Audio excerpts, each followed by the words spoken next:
I used to live right there 10 years ago.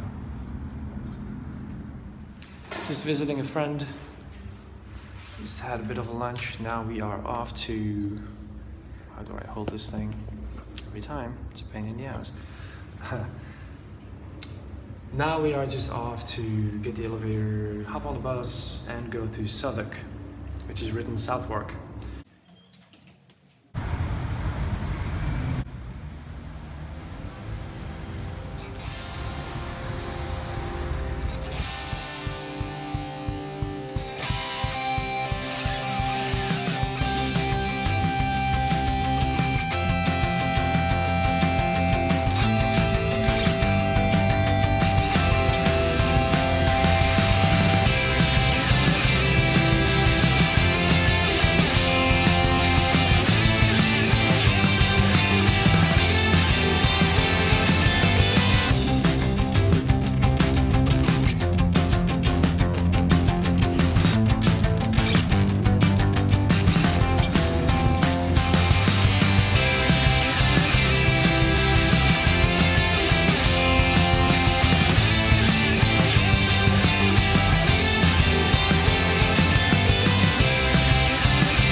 Oh, look, balloons. No, these are Russian trees. They're called bereza in Russian. They're called what? Bereza. Oh, here we are, Tate Modern. Let's go check out some modern art. So the thing about modern art is, I'm quite fond of modern art. This one was all about the 20th century and all sorts of materials, as you can read here, and giant potatoes. Humanity just froze on the ground, yeah? They're wasted. Or giant potatoes. But, you know, there's always stuff like this. And I quite like the shapes as a study, but as the piece of art itself, or these leftover pieces of wood, you know, you have to be in the right frame of mind. Modern art is very much like comedy, that when it doesn't work, there's a lot of laughs to be had. Even though the subject material can be very political and very serious, like some of the stuff on display here.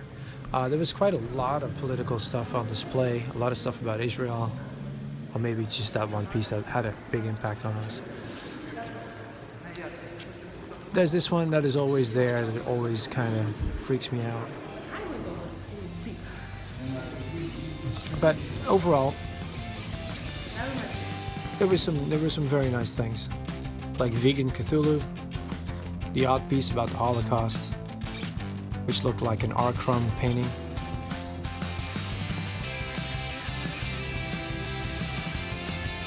And we went for a Greek afterwards. It was amazing. Stuffed, a little bit tipsy.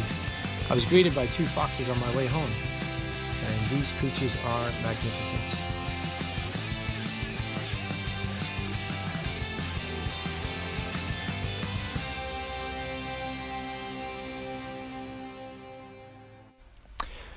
Having fought with my Wi-Fi for about 30 minutes and seriously being in doubt whether I can actually upload this tonight, I thought I'd leave you with some thoughts that I was left with leaving the museum.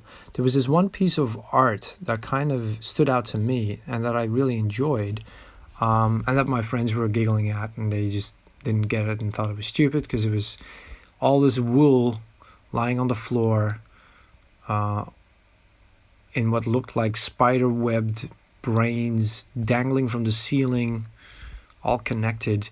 And it really made me think about the ideas I have behind the project at the installation that is uncovered.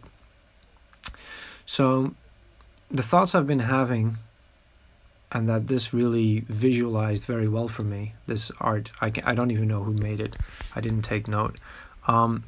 Is that they were building not just an armor, but an AI sentience that guided the armors, plural, at a distance.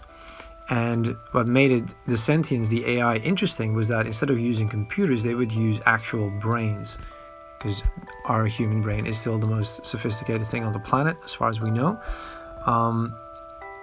And so if you could have a direct interface with a brain, a machine brain interface, and you could link several up, then you would have quite the supercomputer. And if you would feed, this being obviously a military installation, if you would feed it the mission of, getting this particular job done, then how, like all that thinking power guiding these soldiers who are encased in an armor that can leap from host body to host body, interfacing with their brains, getting the information out that it needs to infiltrate further behind enemy lines.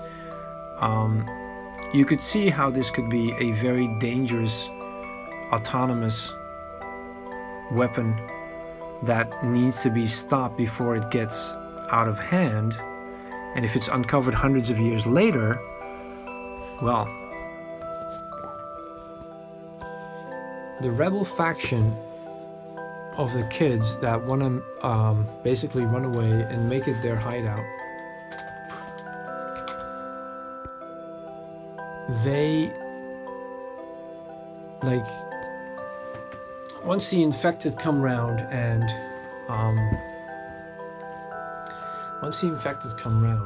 people start dying, some of them embrace them and voluntarily become the brains for this sentience, if that makes sense.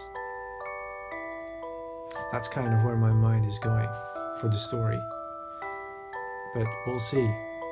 And it's definitely not going to be in the first 10 pages, that's for sure. Because I saw Gazbot made a little comment somewhere around video 22, day 22, about how am I going to fit this all in? Well, I'm not, but that doesn't stop me from having all these fantasies about where this story is going to go. So thank you for watching. I'm going to get some sleep because red wine has that effect on me. And I'll just have to get up early tomorrow at 8 and see what I can do. So I'll keep you posted on that. See you tomorrow.